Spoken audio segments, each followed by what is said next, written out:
የመጀመሪያ የምንመለከተው በሱረቱል ማኢዳ ሱራ 5 ቁጥር 33 ላይ ያለው ትገላቸዋለህ፣ ትሰቅላቸዋለህ፣ እጅና እግሮቻቸውን እያፈራረቅክ ትቆርጣለህ፣ እናንተ ናችሁ እንደዚህ የምታደርጉት እያለ ነው የሚነግረው። ሃይማኖቱን የካደ ማለት ነው ይገደላል ነው ህግ፣ ሌላ ህግ የለም። እንዲሁም ደግሞ በሱረቱል ኒሳ ሱራ 4 ቁጥር 89 ላይ ስትመለከቱ 88 እና 89 ተያያዥ ነው። ከእምነት ቢያፈገፍጉ ያዟቸው፣ ማርኳቸው፣ ባገኛችሁም ስፍራ ግደሏቸው። እንግዲህ እንደምትመለከቱት እዚህ በመስጊድ ውስጥ ነው እንግዲህ ይሄ ንግግር እየተደረገ ያለው። መነሳት አለብን፣ መዋጋት አለብን፣ መግደል አለብን። ቤተክርስቲያን ገብተን ቤተክርስቲያንን መውረስ አለብን። አናቃጥልም ቤተክርስቲያን። ገብርኤልን ወደ ምን የገብርኤልን ቤተክርስቲያን ወደ መስጊድ እንቀይራለን። ዓላማቸው ይሄ ነው። እድል ሲያገኙ የበዙበት ቦታ ብዙ ኃይል ያላቸው ቦታ ላይ ሊያደርጉ የሚፈልጉት በሰላም መኖር፣ ሁሉም በነፃነት መኖር ሳይሆን ቤተክርስቲያንን ሁሉ ምን ማለት ነው መውረስ ነው። እኛ 2 ብር እያዋጣን አይደለም መስጊድ የምንገነባው። ለምንድን ነው ቤተክርስቲያን የምናቃጥለው? ምንድን ነው የምናደርገው? ገብርኤል ቤተክርስቲያንን መስጊድ ነው የምናደርገው እያሉ እንደዚህ በድፍረት ነው የሚናገሩት። ይሄ ዝም ብሎ እንደው ብድግ ብሎ ነሸጥ ብሎት ያወራ ሳይሆን ቅድም እንደሰማችሁት የእስልምና ውበት፣ የእስልምና ኃይል፣ እስልምና በነፃነት ምን የሚለው የሚመላለሰው በጂሃድ ነው፣ በሃይማኖት ጦርነት ነው ብሎ በግልጽ ነው የሚያስተምሩት ቤቶቻቸው ሲሆን። ነገር ግን ለቪዲዮ ደግሞ ሲቀርቡ የሆነ ሚዲያ ላይ ሲቀርቡ ሰላማዊ መሆናቸውን፣ አምላካቸው ሰላማዊ መሆኑን፣ በፍጹም ግድያን እንደማያበረታታ ምናምን ነው የሚናገሩት። ነገር ግን በቤቶቻቸው ቁጭ ብለው ትውልዳቸውን የሚያዘጋጃሉ፣ እነሱም ይዘጋጃሉ። ከነሱ ሐሳብ ያፈነገጠን አካል ሁሉ ምን ይላሉ? አሁን ቀደምት ሙስሊሞች አህባሽ ተብሎ የተሰየሙት ቀደምት ሙስሊሞች ሰላማዊ ናቸው፣ ከክርስቲያን ጋር በሰላም ሲኖሩ ነበር። እነዚህ ግን አሁን የፈሉት የዋሃብያ ኡስታዞች አመለካከታቸው ምንድነው ሲል መጽሐፉ እንደሚላቸው ክርስቲያን ላይ ከእስልምና ውጪ ያለው ላይ የነሱን ሐሳብ የማይቀበለው ላይ ተግባሪዎች ናቸው። ሊተገብሩ ነው የሚዘጋጁት፣ ግን ያስመስላሉ። እስቲ አሁን መጽሐፍቶቻቸው ምን እንደሚል ጥቂት የሆኑ አንቀጾችን ቁርአንና ሐዲስን እንመልከት። ምን ይላል መጽሐፍቶቻቸው? ምን ይላል? አትግደሉ ነው የሚለው። አትንኩ ክርስቲያንን፣ አትንኩ ሌላ እምነትን፣ ከናንተ ውጭ ያለውን አትንኩ ብሎ ነው አላህ የነገራቸው፣ አምላካቸው የነገራቸው። ሙሐመድ ከአምላክ ተቀበልኩ ብሎ የነገራቸው እሱን ነገር ነው። እስቲ እነዚህ አንቀጾች እንመልከት። የመጀመሪያ የምንመለከተው በሱረቱል ማኢዳ ሱራ 5 ቁጥር 33 ላይ ያለውን ነው። ላንብበውና ከዛ ተፍሲሩ ምን እንደሚል ነው ያለን። የእነዚያ አላህና መልእክተኛውን የሚዋጉ በምድር ላይ ለማጥፋት የሚተጉ ሰዎች ቅጣት ይልና ቅጣት ነው። ቅጣት መግደል፣ መስቀል ወይም እጆቻቸውንና እግሮቻቸውን በማፈራረቅ መቁረጥ ወይም ከሀገር ማባረር። እነዚህ ነው ምኑ የሚቀጡት ቅጣት። ምን የሚያደርጉ? በአላህና በመልእክተኛው ላይ የሚዋጉ። ምን ማለት እንደሆነ እናየዋለን። ማባረር ነው። ይህም በእነሱ በቅርቢቱ ዓለም ውርደት ነው፣ በመጨረሻይቱም ለነሱ ከባድ ቅጣት አላቸው። በዚህ ምድር ለነሱ ውርደት ነው፣ በቂያማ ቀን ደግሞ እሳት ይቀጣሉ። ምንድነው የምታረጋቸው? ትገላቸዋለህ፣ ትሰቅላቸዋለህ፣ እጅና እግሮቻቸውን እያፈራረቅክ ትቆርጣለህ፣ ከሀገር ታባራለህ። ምንም ያደርጉትን አላህና መልእክተኛውን የሚዋጉትን። አላህና መልእክተኛውን የሚዋጉ ማለት ምን ማለት ነው? ኢብኑ አባስ ሲናገር እንደዚህ ብሏል። አላህና መልእክተኛውን መዋጋት ማለት በአላህና በመልእክተኛው የሚክዱ። ምን የሚሉ? የሚክዱ። አላህና መልእክተኛውን የሚክዱትን የምታደርጓቸው መግደል ነው፣ መስቀል ነው፣ እጅና እግር አፈራርቆ መቁረጥ ነው፣ ከሀገር ማባረር ነው። ይሄ ለነሱ ውርደት ነው። ደግሞ በመጨረሻ ምን አለባቸው? እሳት አለባቸው። እናንተ ናችሁ እንደዚህ የምታደርጉት እያለ ነው የሚነግራቸው። እንደምታውቁት ታውቃላችሁ፣ ሁላችሁ የምታውቁት በቡሃሪ 69:22 ላይ ከሃይማኖት የወጣ ሃይማኖቱን የካደ ማለት ነው ይገደላል ነው ህግ፣ ሌላ ህግ የለም፣ መግደል ነው። ለምሳሌ እኔ ከሃይማኖት ወጥቻለሁ። ቤተሰቦቼ ሙስሊሞች ናቸው፣ አሁንም ከዚህ በፊት ሙስሊሞች ናቸው። እኔም ደግሞ ከ14 ዓመት በፊት ከሙስሊም ቤተሰብ የተወለድኩ ነኝ። ምንድነው የምቀጣው? እኔ መግደል። አቅም ቢያገኙ ጉልበት ቢኖራቸው እቺ ምድር በሸሪዓ የምትተዳደር ቢሆን ይሄ ነው የሚደረገው። ሌላ ምንም ህግ የለም። መጽሐፍቶቻቸው ይሄንን የሚያወሩት። እንዲሁም ደግሞ በሱረቱል ኒሳ ሱራ 4 ቁጥር 89 ላይ ስትመለከቱ 88 እና 89 ተያያዥ ነው።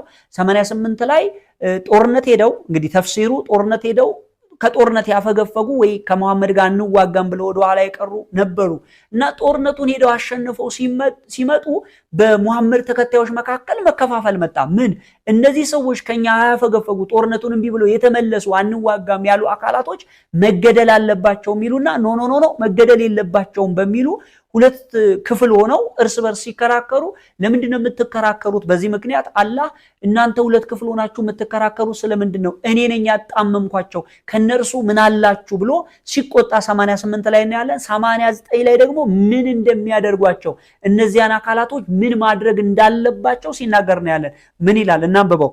ሱረቱል ኒሳ የሴቶች ምዕራፍ ማለት ነው ምዕራፍ 4 ቁጥር 89 ላይ እነርሱ እንደካዱ ብትክዱ እኩል ብትሆኑ ተመኙ፣ በአላህ ሃይማኖት እስከሚሰደዱ ድረስ ከእነሱ ወዳጅ አትያዙ፣ ከእምነት ቢያፈገፍጉ ያዟቸው፣ ማርኳቸው፣ ባገኛችሁም ስፍራ ግደሏቸው ይላል።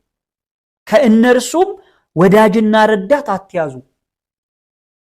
ይሄ ነው የእስልምና እምነት። ግደሏቸው ነው የሚለው።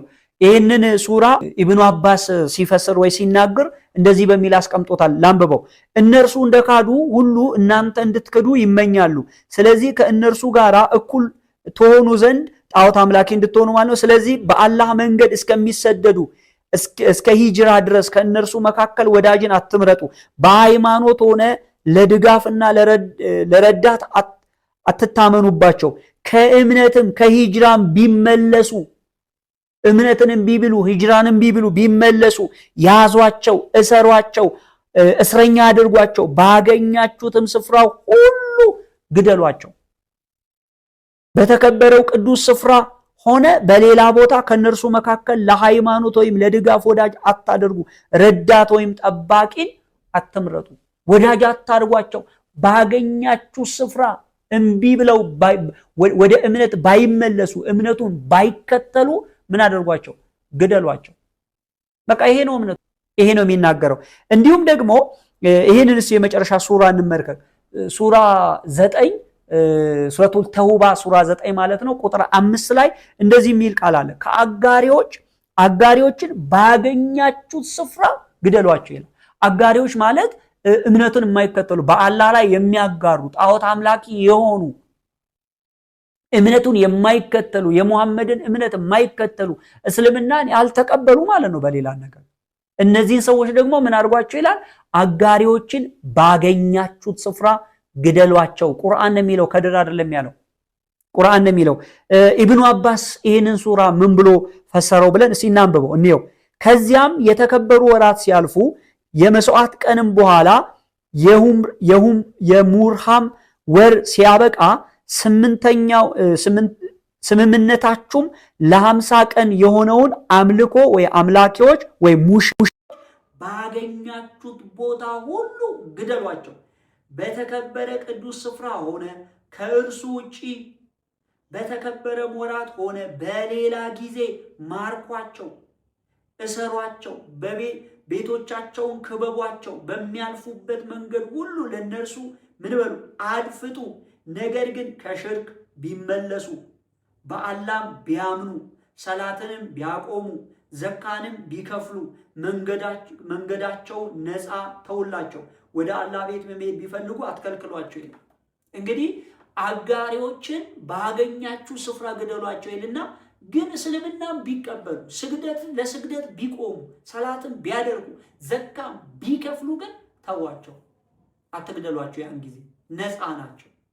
ያለዛዝ አጋሪዎችን እምነቱን አንከተልም ያሉትን ምን በሉ? ባገኛችሁት ስፍራ ግደሏቸው። እስልምና አስተምሮ ይሄ ነው። በሰላም ኑር የሚል የለም። ከሌላ ሃይማኖት ጋር በሰላም ተስማምተ ኑር የሚል የለም። በሰላሙ ጊዜ ሙሐመድ የተናገራቸውን ንግግቶች እየበዛና እየሰለጠነ ሲመጣ አፍርሷቸዋል። አንተም በሃይማኖትህ እኔም በሃይማኖቴ ምናምን የሚለው ወይ ቴዲ አፍሮ ዘፈን ላይ ነው ወይ ደግሞ በሙሐመድ አቅምና ጉልበት በሌለው ጊዜ የተነገሩ ንግግሮች ናቸው። በእንደዚህ አይነት አንቀጾች እንደ ሱረቱል ተውባ 5 ባሉ አንቀጾች ተሽረዋል። እናንተም በሃይማኖታችሁ እኔም በሃይማኖት የሚለው አንነካካም እንከባበር ምናምን የሚል እስልምና ውስጥ የለም።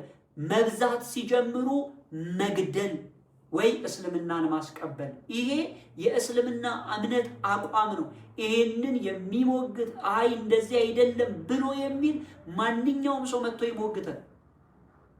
ግን በየሚዲያው ሲመጡ ኃይልና ጉልበት አቅም እስኪኖራቸው ድረስ የብዙ ሰዎች ተቃውሞ ሲነሳባቸው እንደዚህ ቅድም እንደሰማችሁት እንደ አቡበከርና እንደ ኑር ያሉ ንግግሮችን ይናገራሉ። ነገር ግን ኃይል ጉልበት ሲያገኙ ሊያርዱ ማለት ነው። በየቤቶቻቸው ግን ልጆቻቸውን የሚያስተምሩት ይሄንን ነው። ቤት ውስጥ ያሉትን ልጆቻቸውን ከልጅነት ጀምሮ የሚቀሩት ይሄን ቁርአን ነው የሚቀሩት፣ ይሄንን ሐዲስ ነው። ይሄን ሐዲስ ነው። እስቲ የመጨረሻ ይሄንን ድምጽ እንስማና እንምጣ።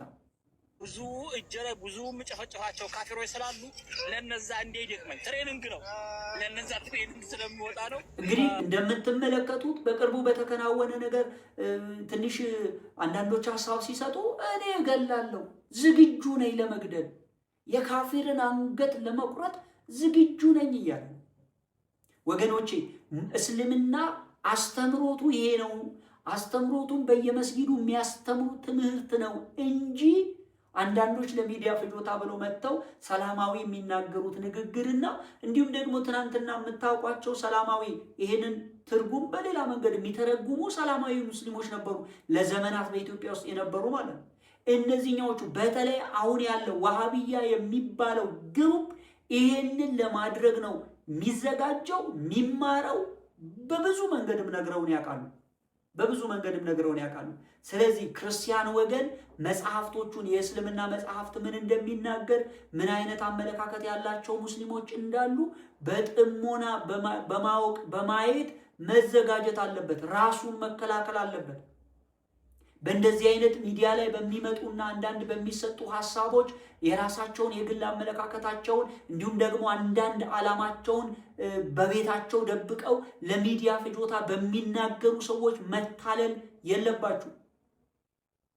አይደለም ክርስቲያንን አይደለም ከእምነቱ ውጭ ያለውን በእምነቱ ውስጥ እያለ ራሱ ከነሱ አመለካከትና ሐሳብ ተቃራኒ የሆነውን ሰው ከመግደል ከማጥፋት ከመጨቁን ወደ ኋላ የሚል አመለካከት የላቸው።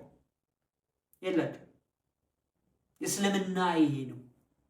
አትደብቁ፣ አውጡት፣ ተናገሩት፣ አትፍሩ።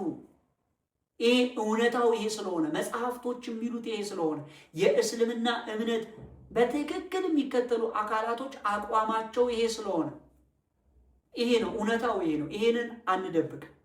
ይሄንን ማወቅ ይጠበቅብናል ብዬ ነው ይሄን ቪዲዮ የሰራሁትኝ። ይሄንን ቪዲዮ የምትመለከቱ ሁሉ ዓለም እንዲሰማው፣ ትውልዱ ሰምቶ እንዲድን፣ ራሱን እንዲጠብቅ፣ ራሱን እንዲከላከል ይሄን ቪዲዮ ሼር በማድረግ ለሁሉ ተደራሽ እንዲሆን አድርጉ። የጌታችንና የመድኃኒታችን የኢየሱስ ክርስቶስ ሰላምና ጸጋ ይብዛላችሁ። በሌላ ቪዲዮ እንገናኛለን። ተባረኩ። ወዳችኋለሁ።